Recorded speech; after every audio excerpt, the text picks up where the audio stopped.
เมืองสารวันจัดกิจกรรมปลูกต้นไม้ตามแคมทางเข้าเมืองแนเก็บขี้เหงื่อสร้างขบวนการในวันสำคัญต่างๆท่านที่หน่วยนาสมบัติหัวหน้าของการเกษตรกรรมและสิ่งแวดล้อมเมืองได้กล่าวว่าการสร้างขบวนการในครั้งนี้เพื่อปลุกระดมจิตสำนึกให้ทั่วสังคมในหันมาใส่ใจในการปกปักรักษาสิ่งแวดล้อมเพิ่มพื้นที่สีเขียวให้แก่ธรรมชาติและการรักษาความสะอาดให้จบงามซึ่งมีขบวนการย่างเพื่อสุขภาพติดพันกับการเก็บขี้เหงื่อตามแคมทางเด็กที่20เดิมแต่กองบัญชาการทหารเมืองสารวันไปหาบ้านนาข่อยสาวในระยะ5กิโลเมตรภายหลังสำเร็จขบวนการดังกล่าวก็ได้สืบต่อกิจกรรมปลูกต้นไม้ตามแคมเส้นทางเบี้ยไม้ที่นำมาปลูกเป็นประเภทต้นไม้ดอกจานเป็นต้นไม้พื้นบ้านเพื่อประดับประดาสร้างความสวยงามที่เป็นเอกลักษณ์ของแขวงจำนวน400กว่าต้นสำหรับแผนการรวมและผลสำเร็จของการปลูกต้นไม้ในทั่วเมืองสารวันประจำปี2026ได้กำหนดจุดปลูกต้นไม้จำนวน32จุดในเนื้อที่200กว่าเฮกตาร์มี 100,000 กว่าเบี้ยในนั้นได้ปลูกในวันที่1มิถุนายน2026จำนวน26จุดในเนื้อที่50กว่าเฮกตาร์มี 60,000 กว่าเบี้ย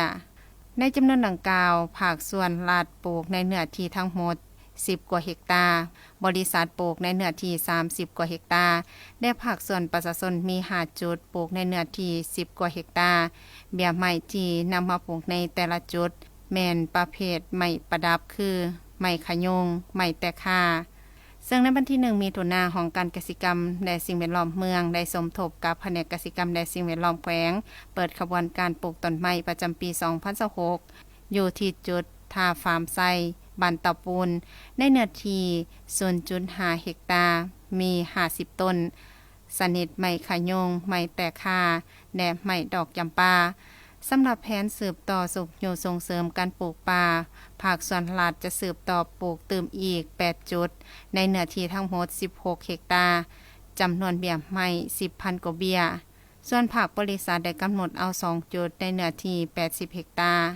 จำนวนเบี้ย 100,000 กว่าเบี้ยและประชาชนมี3จุดในเนื้อที่12เฮกตาร์จำนวนเบี้ยไม้ 1,000 กว่าเบี้ยจุดประสงค์ที่องค์การปกครองเมืองสารวันก็คือของการเกษตรกรรมและสิ่งแวดล้อมเมืองสารวันได้จัดกิจกรรมโดยเฉพาะแมนกิจกรรมการสร้างขบวนการส้มเสยวันปลูกต้นไม้แห่งชาติวันที่1มิถุนายนติดพันกับวันที่1สากลและก็วัดสิ่งแวดล้อมโลกทางของการเกษตรกรรมของพวกเราได้จัดกิจกรรมวันนี้มี1เป็นกิจกรรมปลูกไม้6จานเป็นไม้ประดับมีจำนวนทั้งหมดแมน412ต้นเฉพาะจุดแต่ทางแง่สนามกีฬานาโคกหาประตูเมืองนาคอยซาวแต่กิจกรรมที่2แม่นมื้อนี้แม่นทางองค์การปกครองเมืองสารวันบรรดาของการออมข้างพนักงานรัฐกรทั้งหมดของเมืองสารวันได้สร้างกิจกรรมย่างเพื่อสุขภาพและก็เก็บขี้เหงื่อเพื่อเฉลิมฉลองวันสิ่งแวดล้อมโลกท่านยังให้พูดเติมอีกว่าการจัดกิจกรรมในครั้งนี้ได้แสดงให้เห็นถึงความเอาใจใส่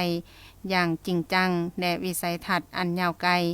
ขององค์การปกครองเมืองสารวันในการปกปักรักษาสิ่งแวดล้อมการร่วมแห่งความใจกันของทุกภาคส่วน